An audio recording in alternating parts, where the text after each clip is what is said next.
Allahu Akbar. Zaman Imam Mahdi, semua orang memiliki harta benda. Orang ada semua. Baik ke dia, jahat ke dia, dimiliki semua. Semua dapat harta. Hujan turun daripada langit tanpa ada yang ditahan setitis pun, dan segala macam buah-buahan dikeluarkan daripada muka bumi ini. Bila dekat nak berlakunya kiamat, Imam Mahdi ni turun, raja-raja ni serah kuasa-kuasa yang ada pada Imam Mahdi. Layaknya Imam Mahdi. Kemudian segala kekayaan raja-raja yang ada ni diambil oleh Imam Mahdi untuk dijadikan hiasan Baitul Maqdis. Barang siapa yang hadir di tempat itu, janganlah mengambil apa-apa pun. Rasulullah pesan demikian. Bila kamu datang, kamu jangan ambil apa-apa bila kamu berada di kawasan tersebut. Assalamualaikum warahmatullahi ta'ala wabarakatuh. Alhamdulillahirabbil alamin. Wassalatu wassalamu ala asyrafil anbiya'i wal mursalin wa ala alihi wa sahbihi ajma'in. Subhanaka la ilma lana illa ma 'allamtana innaka antal alimul hakim. Rabbi shrah li sadri wa yassir li amri wahlul 'uqdatam min lisani yafqahu qawli. Rabbi yassir wa la tu'assir wa tammim bil khair, amma ba'd. Para penonton dan sahabat-sahabat yang dikasihi sekalian, pertamanya marilah sama-sama kita mengaturkan rasa syukur yang tak terhingga kepada Allah di atas nikmat peluang di mana pada kali ini kita diberi peluang oleh Allah untuk kita sama-sama berbicara tentang tanda-tanda besar akan datangnya saat yang disebut dengan hari kiamat. Ini tajuk yang di antara tajuk-tajuk yang menjadi penting dalam hidup kita. Sebagaimana kita tahu bahawa ada tanda-tanda yang akan berlaku saat nak berlakunya kematian kita. Demikian juga tanda-tanda yang disebut oleh Rasulullah sallallahu alaihi wasallam saat mana Allah nak tutup alam ini. Bila Allah nak tutup alam ini, kita yakin dalam keimanan kita kepada Allah Subhanahu wa taala ialah berlakunya hari kiamat. Dalam hidup kitanya di antara tanda iman seseorang ini, kitanya diajar supaya sentiasa dalam keadaan yang kitanya meletakkan keyakinan bahawa setelah mana kita hidup di dunia ini, kita akan hidup lagi di akhirat Allah. Akhirat ini maksudnya kita akan hidup lepas pada kita masuk dalam kubur sekejap lagi, kita bermulalah yang disebut dengan hari akhirat. Kemudian kita bangkit di padang mahsyar, tanda kita berada di hari akhirat. Kemudian kita duduk lagi di yang disebut dengan di padang mahsyar itu untuk diadili Allah, sampailah kita dimasukkan ke dalam syurga Allah. Itu tanda kita berada di hari akhirat, yaumul akhir, yang setiap kali mana kita solat, mulut kita akan sentiasa sebut Malik Yaumiddin. Malik Yaumiddin ni raja ataupun kerajaan yang memiliki pada hari pembalasan. Lalu dalam hidup kita ni, sebelum daripada nak datangnya hari yang disebut dengan hari akhirat, berlaku yang disebut dengan kiamat. Kiamat terlebih dahulu. Kiamat ni maknanya masing-masing dalam keadaan Allah hancurkan alam ini, maka dibangunkan balik manusia. Bangun di padang mahsyar untuk diadili kehidupan kita ini. Ni keimanan yang mesti ditanam dalam jiwa setiap di kalangan kita. Kita kena tanam yang ni. Dalam jiwa kita, kita yakin lepas pada kita hidup di dunia ni, kita akan hidup di hari akhirat. Baik, di antara tanda-tanda nak berlakunya hari kiamat ini, di mana ada lebih kurang 12-13 tanda yang telah kita sebut. Tanda nak berlakunya hari kiamat ini, munculnya Al-Mahdi dan kekhalifahannya. Ini di antara tanda yang pertama. Datangnya Imam Mahdi yang kita sentiasa sebut. Akan datang Imam Mahdi, akan datang Imam Mahdi. Yang ini berdasar pada hadis Rasulullah sallallahu alaihi wasallam yang banyak Rasulullah cerita tentang adanya dan datangnya Imam Mahdi untuk menutup alam ini. Sebelum dimatikan keseluruhan umat manusia, akan datang Imam Mahdi untuk tunjuk jalan yang lurus dalam hidup. Yang keduanya akan berlaku Al-Malhamatul Kubra dan penaklukan Konstantinopel.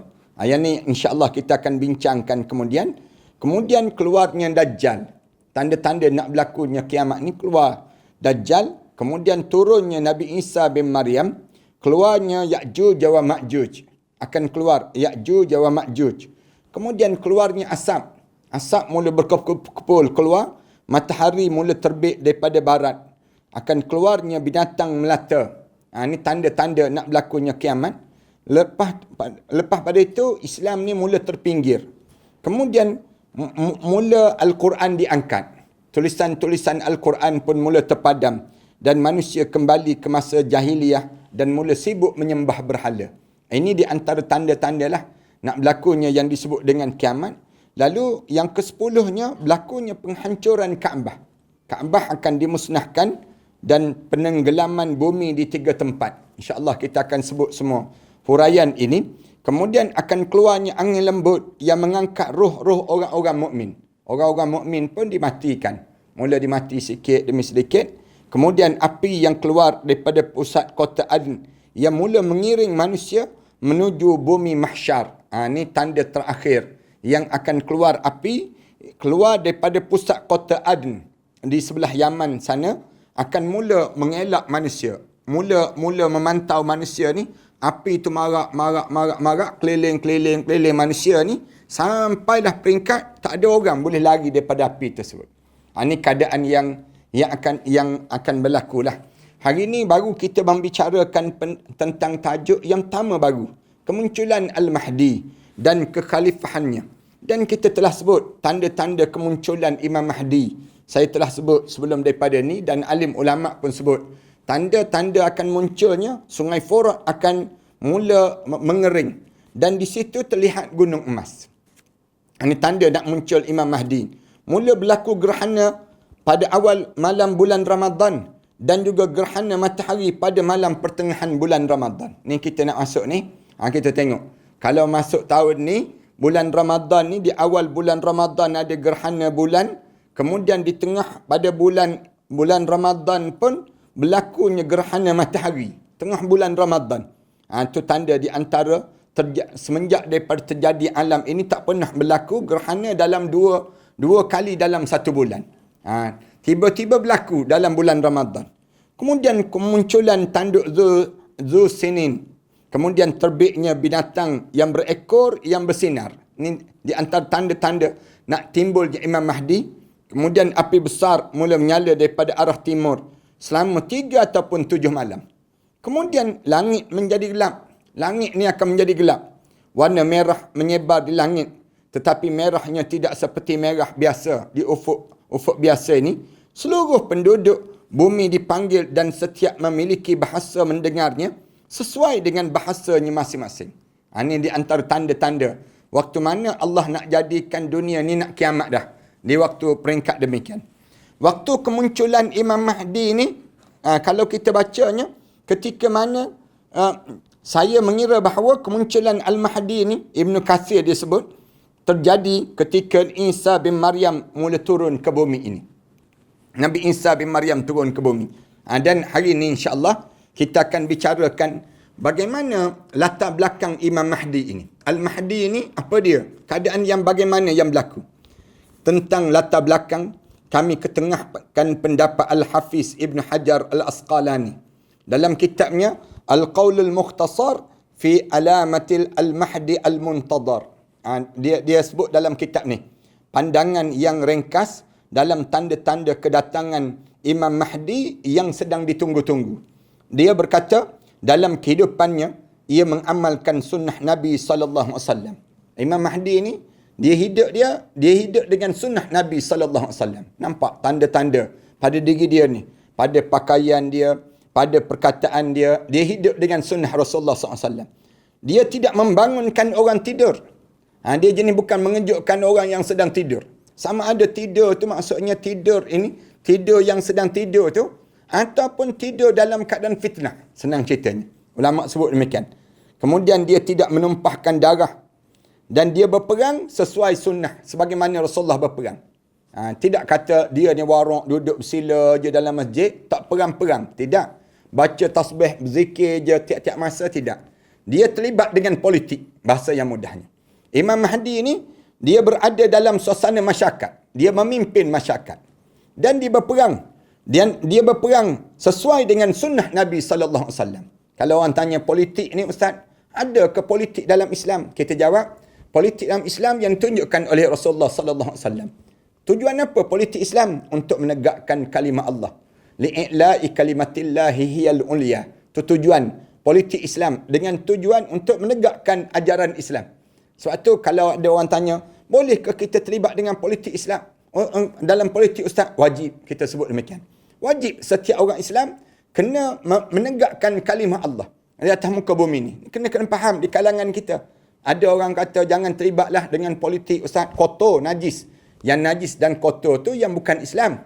Manakala yang Islam, politik yang bersih. Politik yang ditunjuk oleh Nabi Muhammad sallallahu alaihi wasallam. Sebab Rasulullah perang. Rasulullah sallallahu alaihi wasallam terlibat dengan gerakan-gerakan untuk menjatuhkan musuh Islam.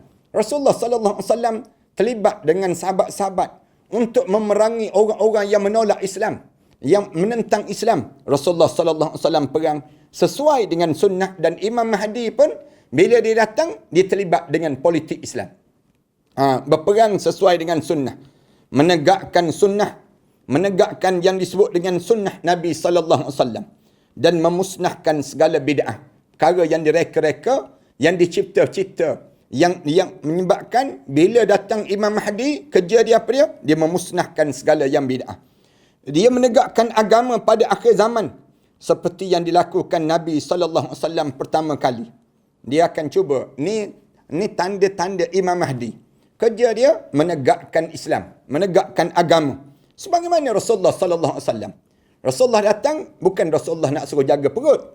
Rasulullah datang bukan Rasulullah didatangkan oleh Allah ni bukan nak suruh jaga keturunan saja.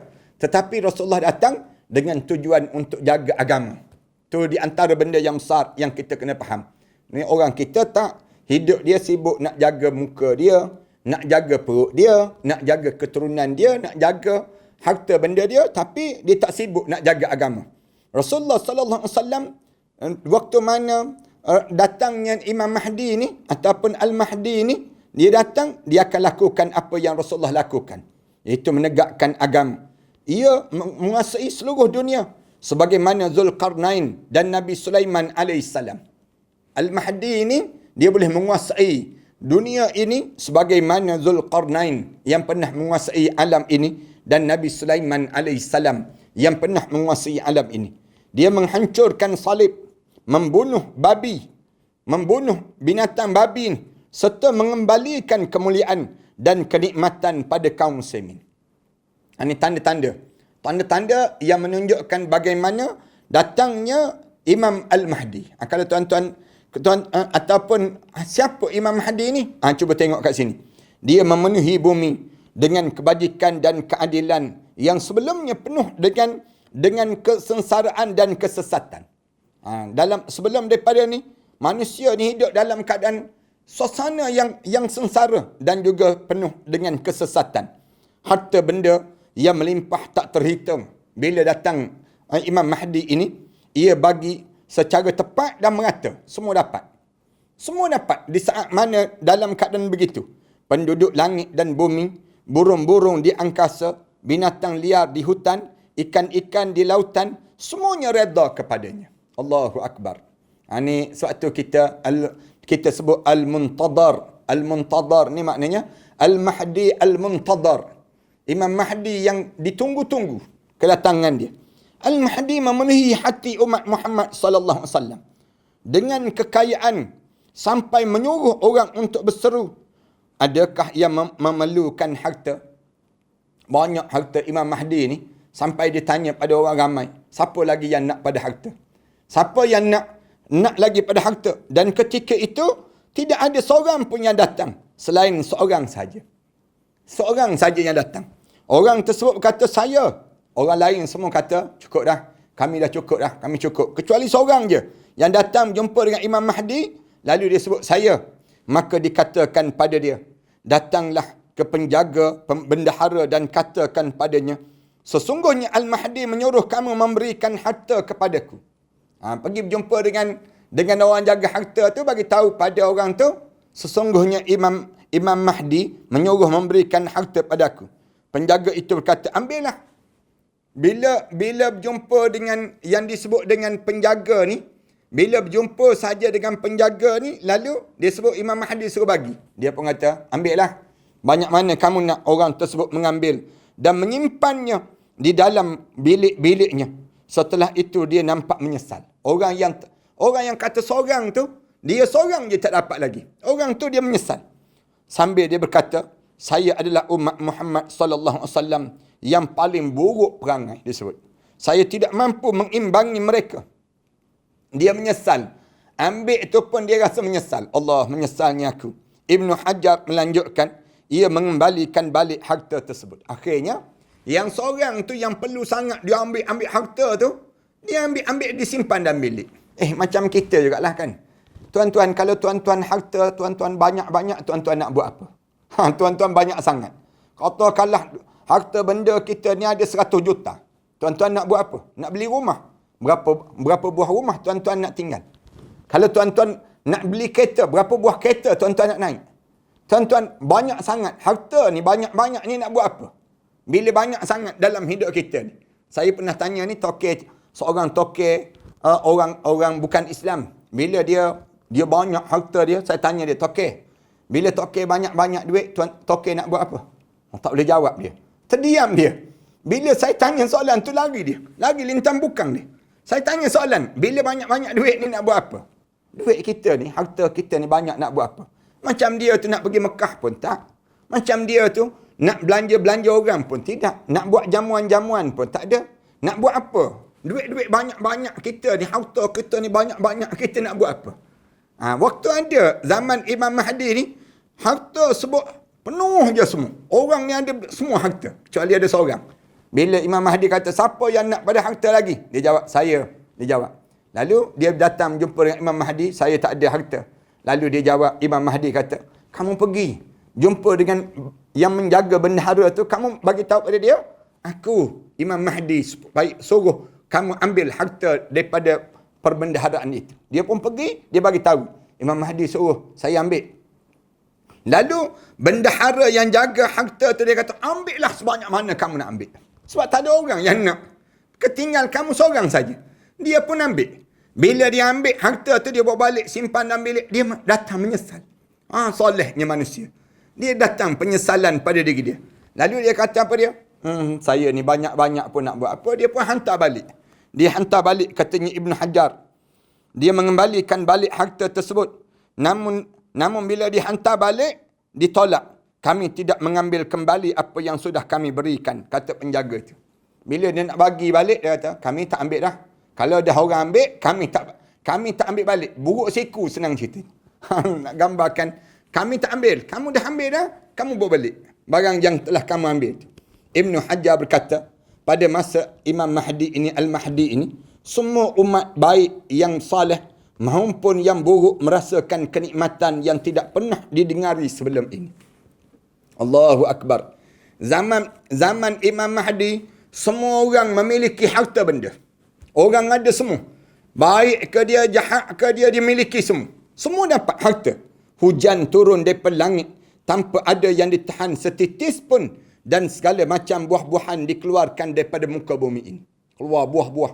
Buah jetik pun keluar. Buah jetik. Buah jetik. Buah apa dia? Buah yang tak pernah kita berjumpa. Keluar buah-buah yang tak pernah berjumpa.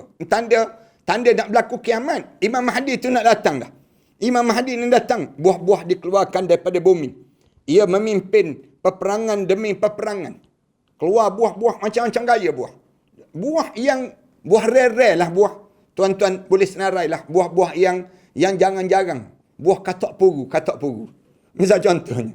Buah katak puru ni lama dah kita tak berjumpa ni. Kalau tuan-tuan cari buah katak puru dekat pasar ke dekat kedai, tak ada. Tiba-tiba dekat zaman Imam Mahdi lebih pada buah katak puru keluar. Orang Kelantan dia tahulah buah katak puru. Bagaimana? Sampai kekayaan melimpah ruah dan kota-kota daripada timur sampai barat dia menakluki. Allahu Akbar. Saat itu Imam Mahdi boleh menawan sebelah timur dan juga barat. Raja-raja India diserahkan pada Al-Mahdi dalam keadaan terbelenggu dan simpanan mereka dijadikan hiasan Baitul Maqdis. Allah jadikan. Bila dekat nak berlakunya kiamat, Imam Mahdi ni turun, raja-raja ni serah kuasa-kuasa yang ada pada Imam Mahdi. Layaknya Imam Mahdi. Kemudian segala kekayaan raja-raja yang ada ni diambil oleh Imam Mahdi untuk dijadikan hiasan Baitul Maqdis, Masjid Aqsa. Manusia berdatangan kepadanya seperti lebah yang mengerumuni sarangnya, sehingga manusia menjadi seperti keadaan mereka dahulu. Sebagaimana keadaan manusia dahulu. Allah menurunkan 3,000 malaikat untuk memukul mundur-mundur orang yang menyelisih dan membangkang. Di saat tersebut, Allah hantar pula malaikat-malaikat seramai 3,000 malaikat untuk memukul dan belakang-belakang orang yang melawan ataupun membangkang.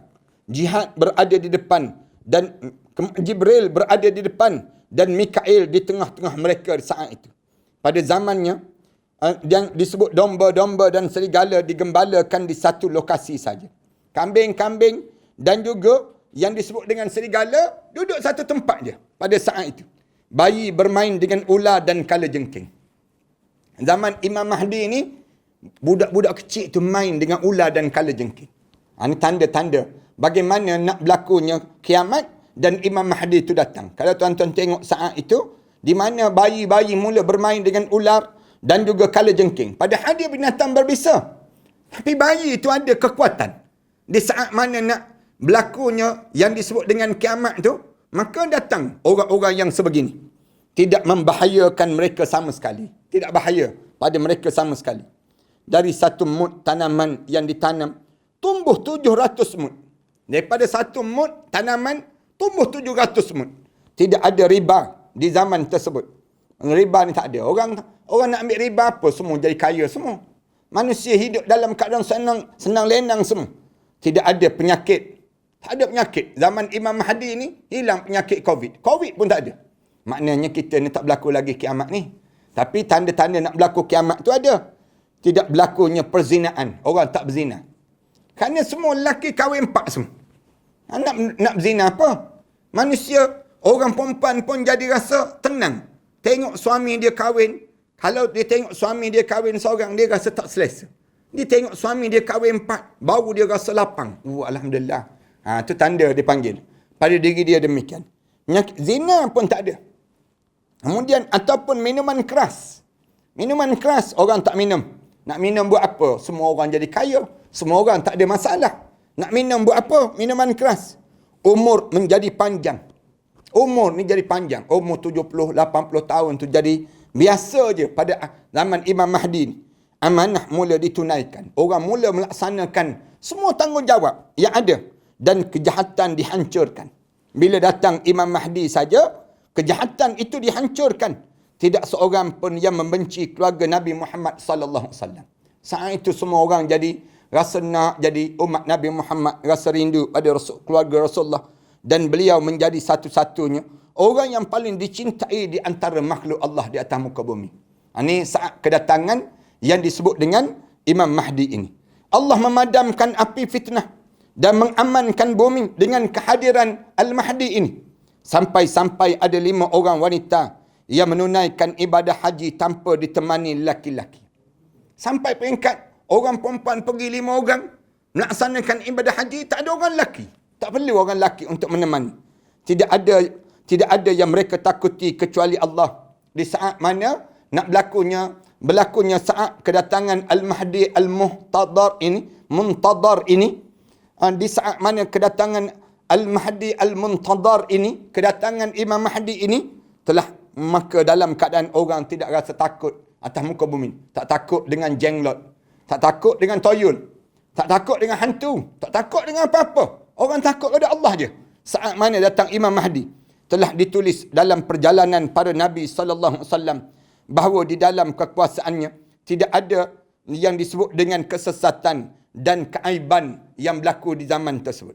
Al-Hafiz Ibn Hajar Al-Asqalani menambah, tidak mampu dimungkiri bahawa Isa bin Maryam AS melakukan sebahagian kejadian yang disebut tadi.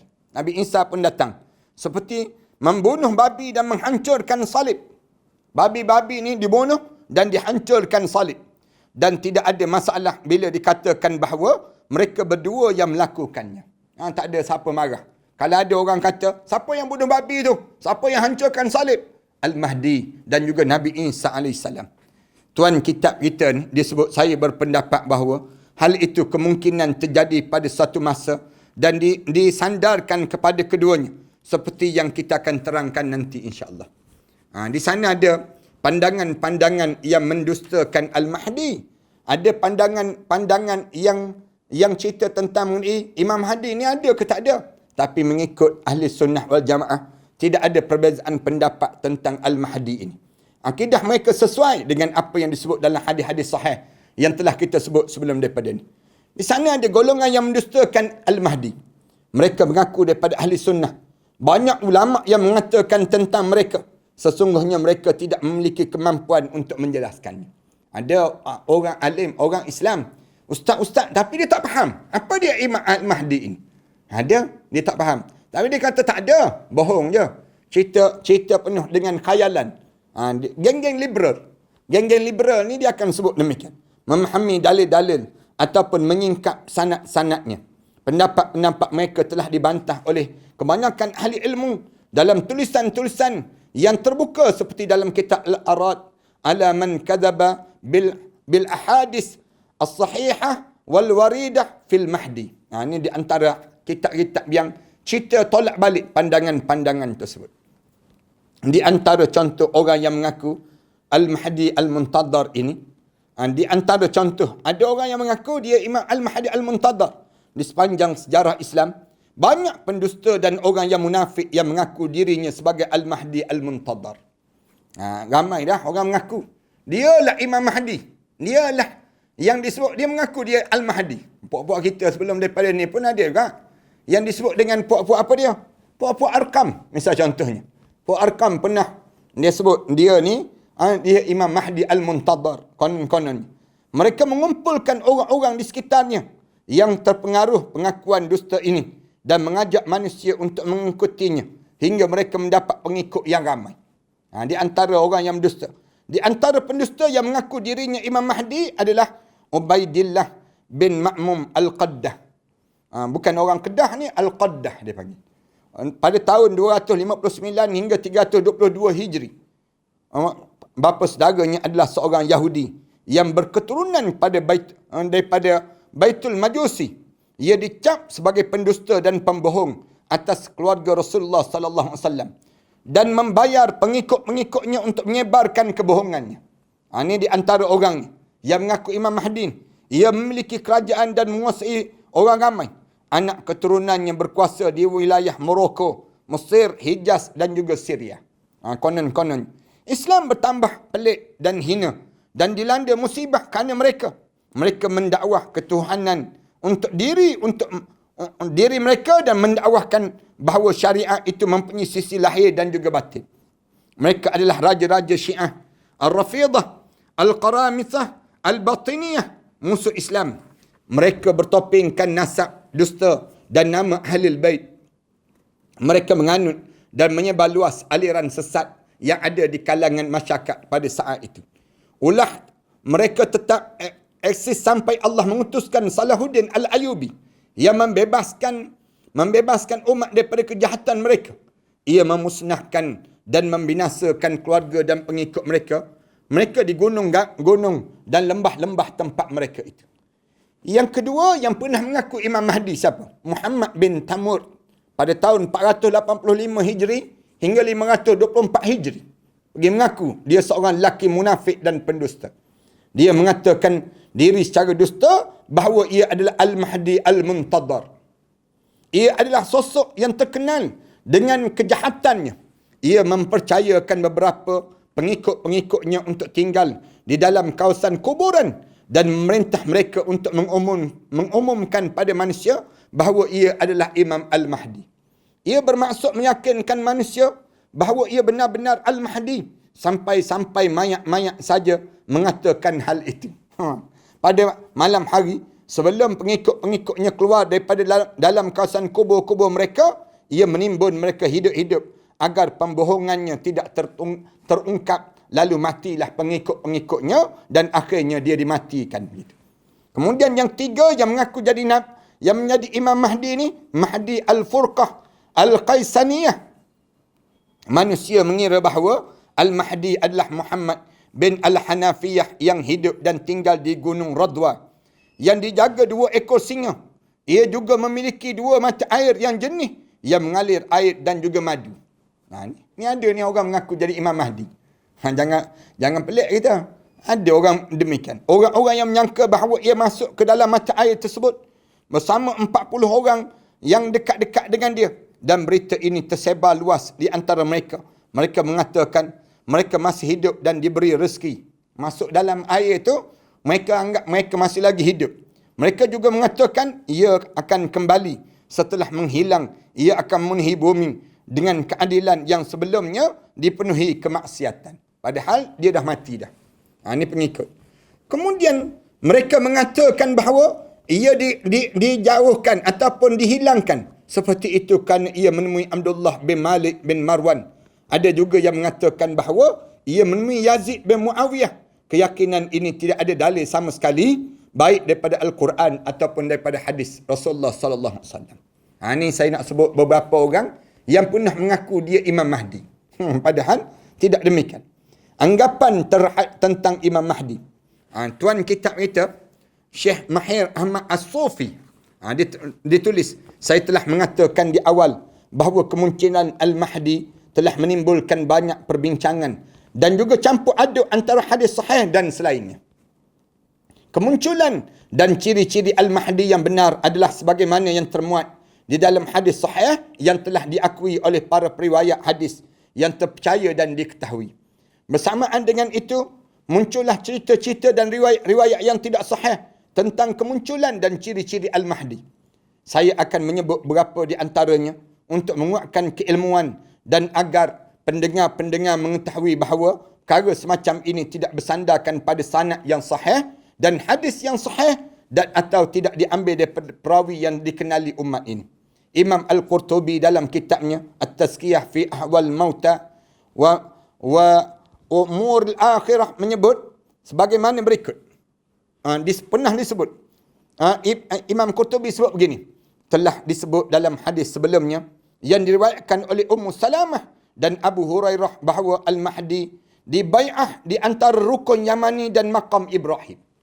Imam Mahdi ini akan dibai'ah di antara rukun Yamani dan juga makam Ibrahim. Jelas bahawa ia tidak pernah dibai'ah sebelumnya. Tetapi menurut riwayat berikut ini tidaklah demikian. Diriwayatkan dalam hadis Ibn Mas'ud dan sahabat lainnya bahawa ia keluar pada akhir zaman daripada hujung Morocco.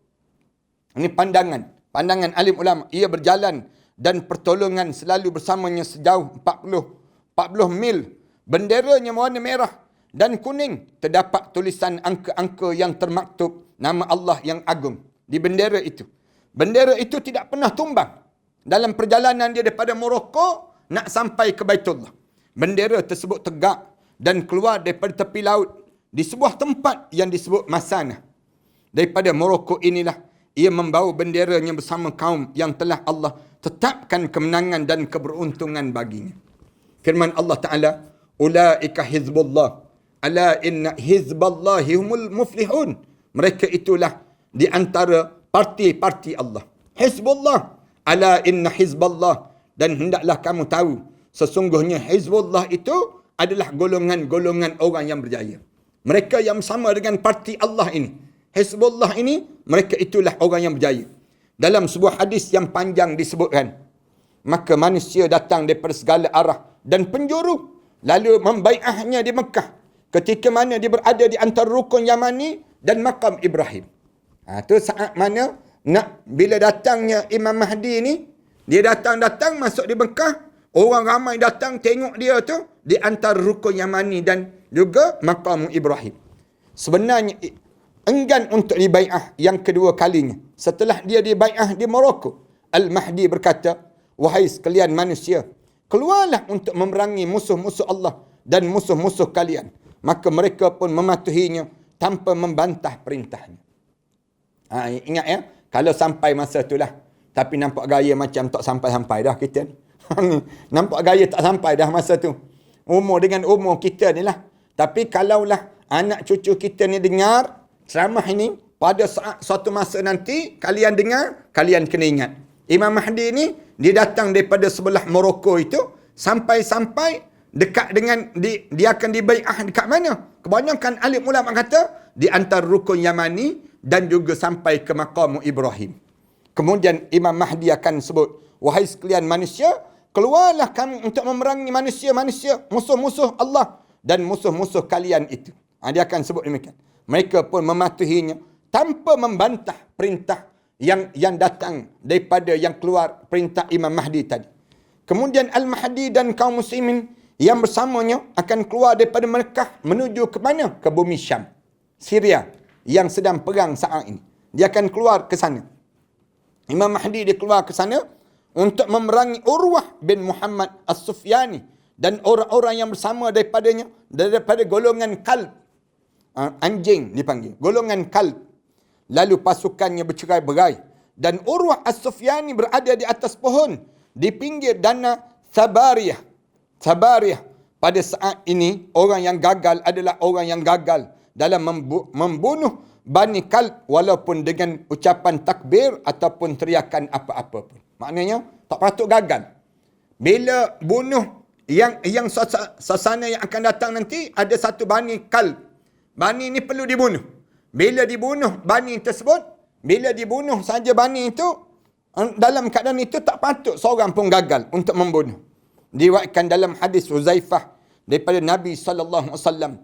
Dan di dalamnya juga disebut, firman Allah Ta'ala sebut, "Dzalika lahum khizyun fid dunya wa lahum fil akhirati adzabun azim." Yang demikian itu sebahagian satu penghinaan untuk mereka di dunia ini, dan di akhirat mereka kelak mendapat siksaan yang besar yang Allah sediakan untuk mereka.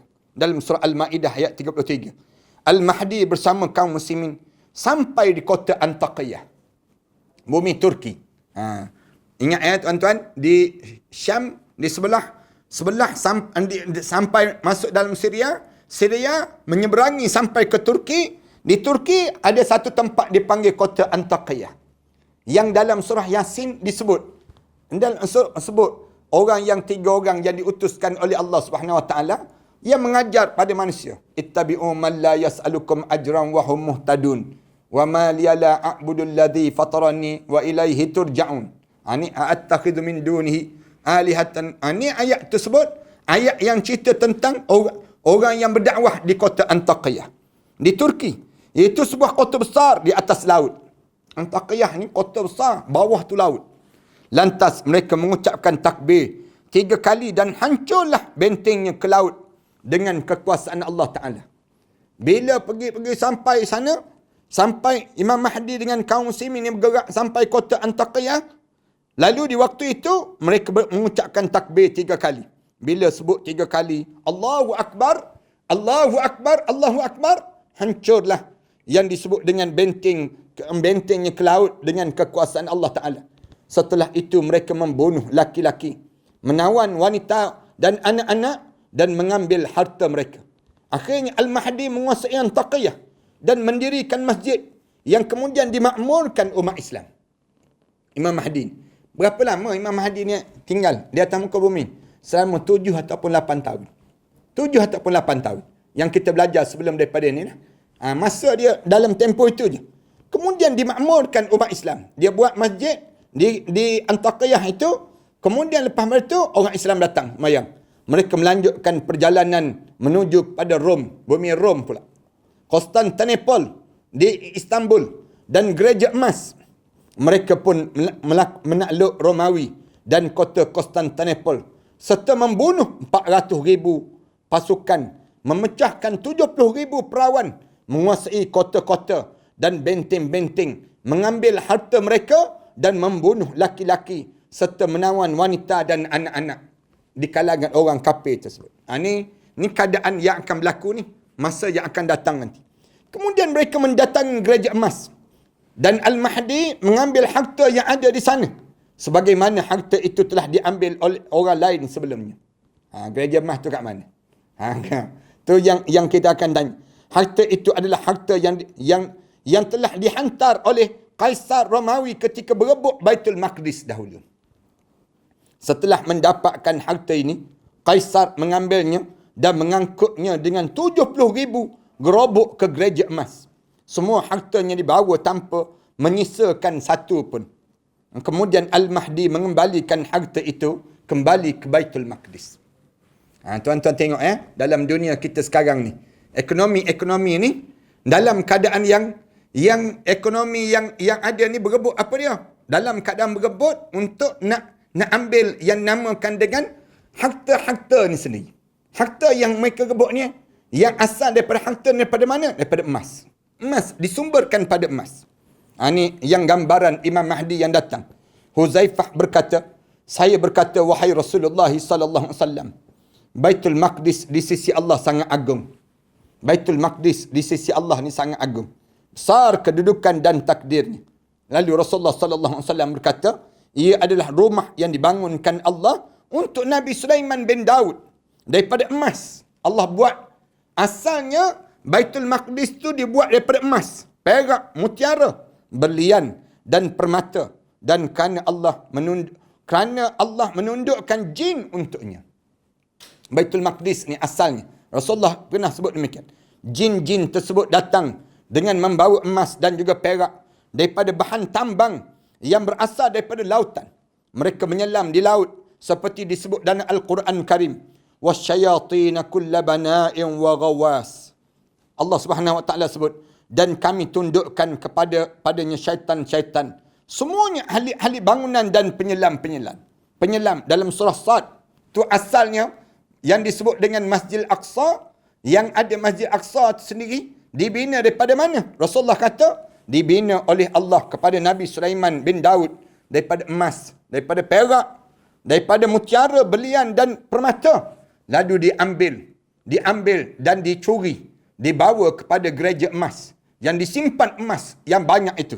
Yang ni yang menyebabkan Al-Mahdi ini datang dan sampai pada gereja tersebut, kemudian diambil balik emas di gereja ini, kemudian dikembalikan balik kepada Baitul Maqdis. Lalu sahabat Huzaifah ni sebut pada Rasulullah, ya Rasulullah, Baitul Maqdis itu hebat sangat, agung di sisi Allah ke ya Rasulullah, sehingga kan kedudukan dan takdirnya menjadi begitu ya Rasulullah.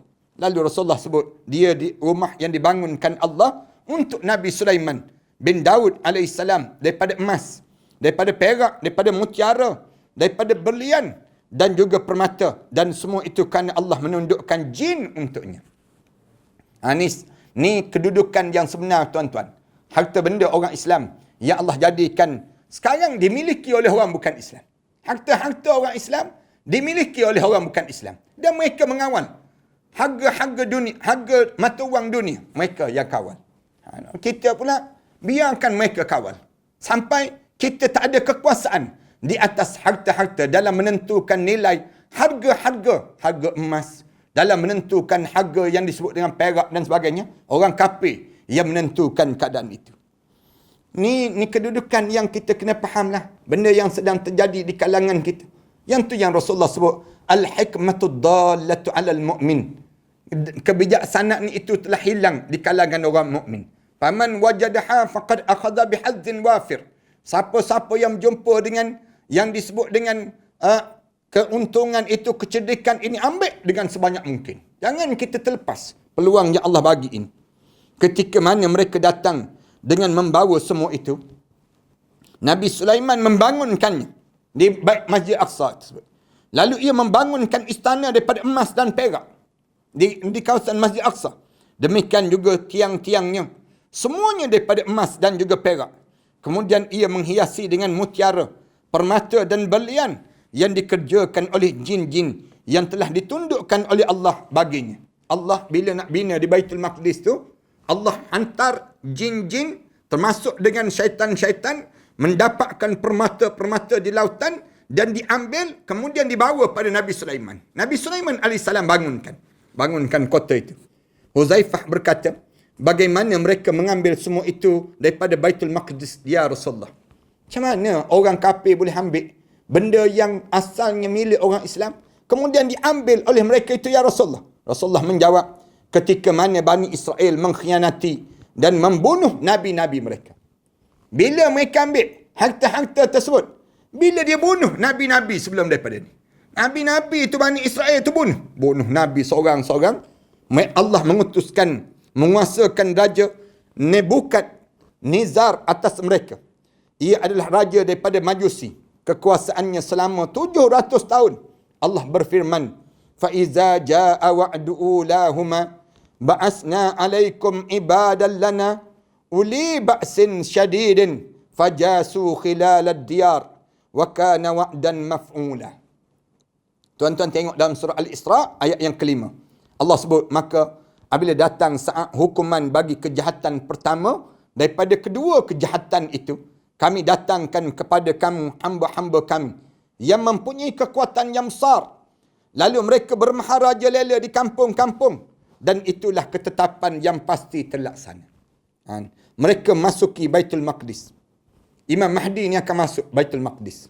Bila masuk Baitul Maqdis, membunuh laki-laki Israel yang jahat itu. Membunuh manusia-manusia yang jahat. Menawan wanita-wanita dan anak-anak.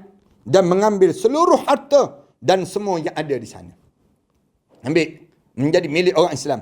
Mereka mengangkutnya dengan 70,000 gerobok. Dan menempatkan di bumi Babylon. Dia letak demikian. Mereka memperbudakkan Bani Israel. Menjadikan puak-puak Bani Israel itu jadi hamba-hamba. Dan menguasai mereka dengan penuh kehinaan pada mereka ini. Sekarang kan Yahudi ni, dia belagak sombong. Belagak sombong. Tapi waktu mana datang Imam Mahdi, mereka menjadi hina, hukuman dan tipu daya selama mana? 100 tahun akan berlaku keadaan ini. Kemudian Allah merahmati mereka dengan mengutus seorang raja daripada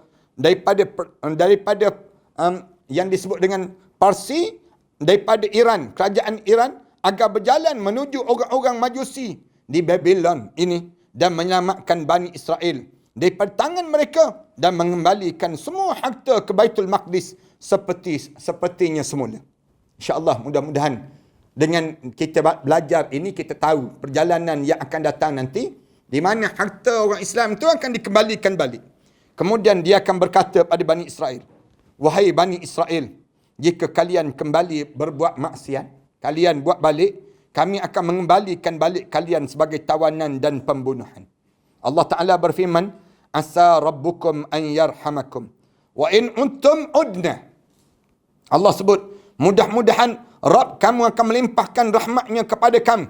Sekiranya kamu kembali kepada kedurhakaan kepada Allah, kami pasti akan mengembalikan balik azab pada di kamu itu, wahai Bani Israel. Artinya jika kalian kembali pada kemaksiatan seperti yang kalian lakukan dahulu, sebagaimana yang dilakukan sekarang, orang kita ni berani buat maksiat, kami akan menghukum kalian. Kami akan hukum kalian. Maka ketika Bani Israel kembali ke Baitul Maqdis dan mereka berbuat maksiat lagi, orang Bani Israel ni degil, dia buat maksiat lagi, Allah menguasakan yang disebut dengan Raja Kaisar daripada Rom itu atas mereka, sebagaimana yang disebut oleh Allah dalam ayat, فَإِذَا جَاءَ وَعْدُ الْآخِرَةِ لِيَسُوءُوا وُجُوحَكُمْ وَلْيَدْخُلُوا الْمَسْجِدَ كَمَا دَخَلُوهُ أَوَّلَ مَرَّةٍ وَلِيُتَبِّرُوا مَا عَلَوْا تَتْبِيرًا. Allah Subhanahu Wa Taala sebut dalam surah Isra ayat yang ke-7. Siapa-siapa yang baca surah Isra tu, ayat 5, ayat 6, ayat 7 tu, cerita tentang Imam Mahdi, suasana yang akan datang pada kita pada akan datang nanti.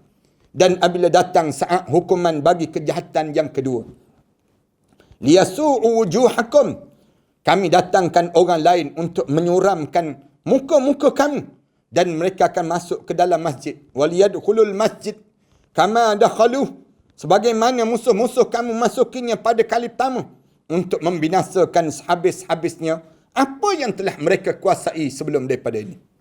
Kaisar ataupun Raja Rom ini akan memerangi mereka daripada daratan dan juga lautan. Daripada kerajaan Rom dan kerajaan Parsi ni siapa dia? Iran. Dan juga yang daripada Rom ni siapa yang akan datang? Boleh jadi daripada Turki, boleh jadi daripada Malaysia, kita tak tahu. Datang daripada ni, dia akan mengalahkan mereka dan mengambil alih gereja emas. Gereja emas ini, dialah yang terakhir menguasai sampai Al-Mahdi mengambil dan mengembalikan ke Baitul Maqdis. Imam Mahdi bawa balik semua barang-barang emas dan perak, permata-permata yang ada ni, balik ke Baitul Maqdis. Dan kaum muslimin menang di atas orang musyrik ini.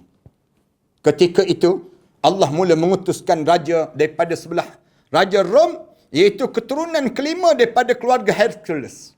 Tuan-tuan ngajin dengar camah Ustaz Auni misal contoh. Tuan-tuan dengar balik camah-camah ustaz-ustaz yang cerita tentang mengenai keturunan raja-raja ni. Raja Hercules yang pernah disebut dalam hadis yang lengkap, dalam hadis yang disebut dalam kitab Tazkirah, yang mentakrijkan hadis-hadis serta mentaklikkannya.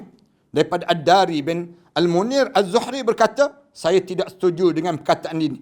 Dilahirkan nakirah. Wallahu alam, itu perkataan yang tidak ada asalnya. Disebut demikian. Digambarkan tentang keadaan ini. Kemudian ketika, wallahu alam, saya katakan, tuan kitab kita ni disebut. Saya katakan, tuan kitab kita ni, Syekh Mahir Ahmad As-Sufi. Dia berpandangan bahawa kemungkinan besar Al-Mahdi menakluk kota Konstantinopel kali kedua.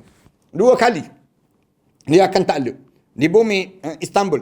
Pertama dengan peperangan dan kedua dengan takbir. Sekali dengan perang, kali yang kedua dengan takbir je.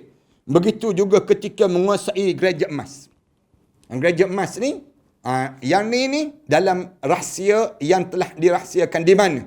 Tempat emas yang sedang disimpan sejak zaman Nabi Allah Sulaiman sampai hari ni.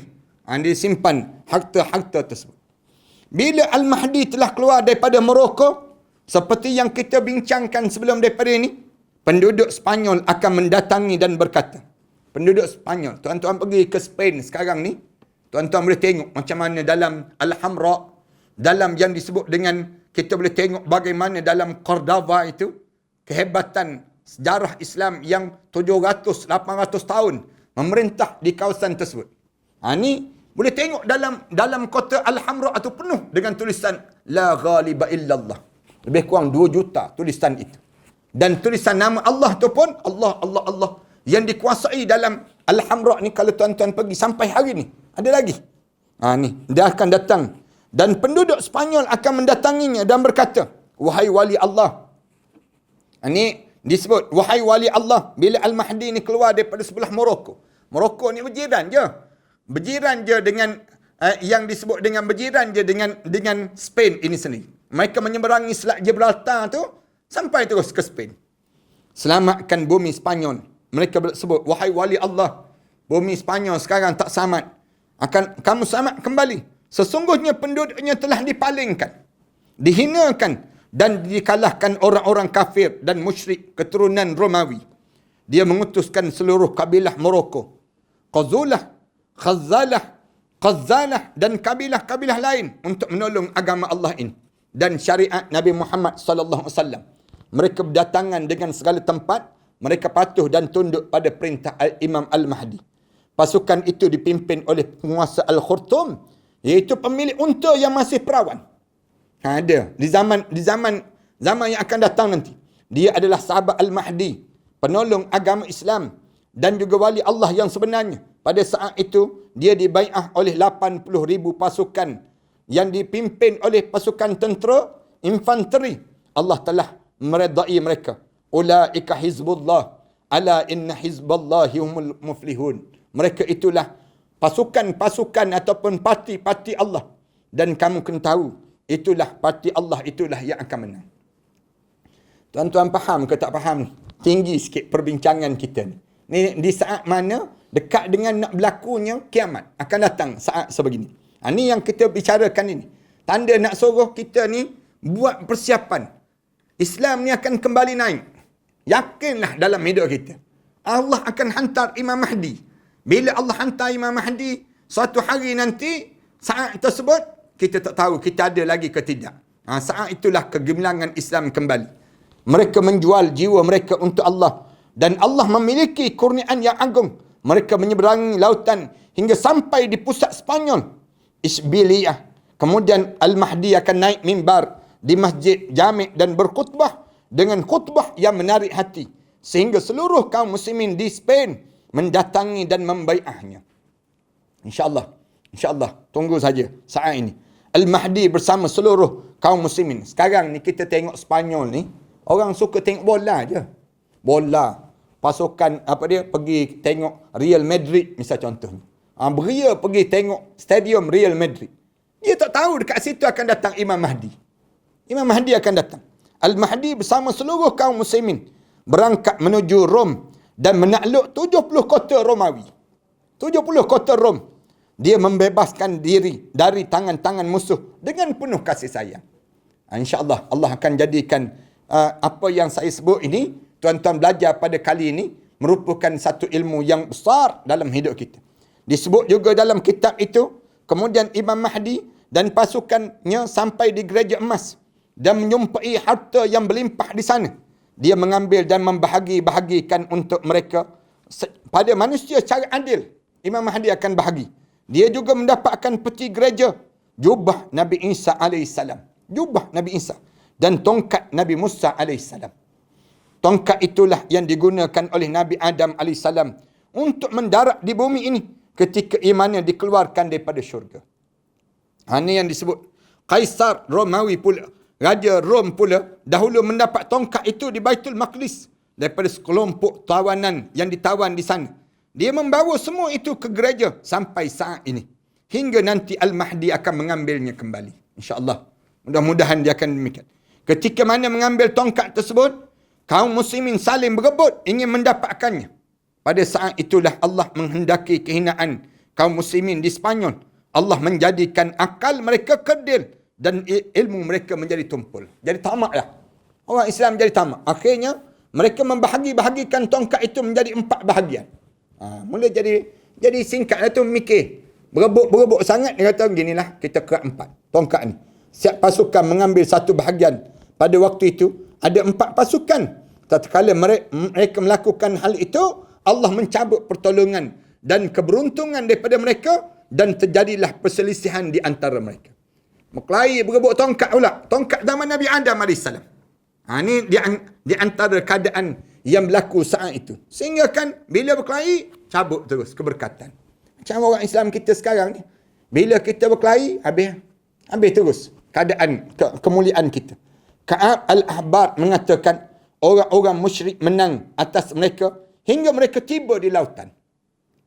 Saat itu orang-orang kafir mula dalam keadaan yang mula di kalangan mereka mula menang di atas mereka hingga mereka ni lari sampai di lautan. Allah mengutus seorang raja dalam bentuk unta. Dia bersama pasukannya melewati jambatan yang dibangunkan oleh Zulkarnain yang memiliki makna khusus. Lalu manusia mengikuti di belakangnya menuju kepada Rom dan juga Parsi. Kedatangannya akan terus demikian. Setiap kali mana kaum muslimin berangkat, kaum musyrikin juga berangkat. Sampai mereka tiba di bumi Mesir dan Romawi mereka tinggalkan. Dalam hadis Huzaifah, mereka menguasai Mesir sampailah di Al-Fayyum. Fayyum ni tempat air terjun. Di Fayyum. Kemudian setelah itu mereka kembali, wallahu alam. Cerita keadaan yang akan berlaku nantilah. Kisah-kisah tidak berdasarkan yang disebut dalam kitab Al-Insydiyah Lil-Israti As-Sa'ah. Kemudian Isya'ah Lil-Israti As-Sa'ah karya Al-Allamah Sayyid Muhammad bin Rasul Al-Husaini Al-Barzanji. Iaitu dalam permasalahan fitnah yang terjadi sebelum kemunculan Al-Mahdi agar tersusun menjadi satu pemahaman mendekati pahaman para cerdik pandai yang arif mendalami risalah ini sebagai penyempurnaan faedah-faedahnya. Maka kami katakan dari fitnah yang sebelumnya disebut bahawa sungai Furat kemudian daripada sungai Furat akan mengering dan tampaklah gunung emas, maka ketika orang-orang mendengar itu mereka mendatanginya. Ada 3 orang yang berkumpul. Semuanya adalah putera khalifah. Mereka perang di sana. Namun tidak satu pun di antara mereka yang berhasil menguasai. Saat nak berlakunya kiamat ni akan berlaku demikian. Salah seorang daripada mereka berkata, demi Allah, jika kalian biarkan, orang-orang itu akan mengambil seluruhnya. Akhirnya mereka perang lagi hingga setiap 100 orang 99 terbunuh. Riwayat yang lain menyebut setiap 10 orang 9-nya terbunuh. Atau riwayat yang lain lagi menyebut setiap 9 orang 7 di antaranya terbunuh. Hinggalah laki-laki di antara mereka berkata, mudah-mudahan akulah yang selamat. Dalam kitab As-Sahihaini, dalam kitab lainnya disebut bahawa Rasulullah sallallahu alaihi wasallam bersabda, barang siapa yang hadir di tempat itu, janganlah mengambil apa-apa pun. Rasulullah pesan demikian. Bila kamu datang, kamu jangan ambil apa-apa. Bila kamu berada di kawasan tersebut. Ini di antara gambaran yang akan berlaku suasana yang namakan dengan hari kiamat ini sendiri. InsyaAllah. Saya nampak tuan-tuan dah mula pening tu. Nampak gaya tu. Kita berhenti setakat ni lah. InsyaAllah. Kita akan sambung sikit lagi dalam perbincangan Imam Mahdi ini. Ataupun kita akan sebut tentang sekilas Al-Mahdi. Saat keluarnya keadilan dan kematiannya. InsyaAllah. Pada perbincangan yang akan datang nanti. Pada malam-malam yang seterusnya ini insyaAllah. Kita akan cerita perkara demikian. Sampailah kita sambung pada tanda yang kedua. Al-Malhamatul Kubra. Dan penaklukan kota Konstantinopel, Istanbul insyaAllah. Dalam perbincangan kita yang akan kita bincangkan tentang mengenai bagaimana keadaan nak berlakunya saat-saat kiamat ini sendiri. Terima kasih di atas kesempatan semua sahabat-sahabat yang hadir pada malam yang baik ini, pada suasana yang baik ini insya-Allah. Kita akan teruskan perbincangan daripada Mausu'ah Al-Akhirah, Isratis Sa'ah, daripada kitab ni. Di antara tanda-tanda akan berlakunya kiamat, sama ada yang besar ataupun yang kecil.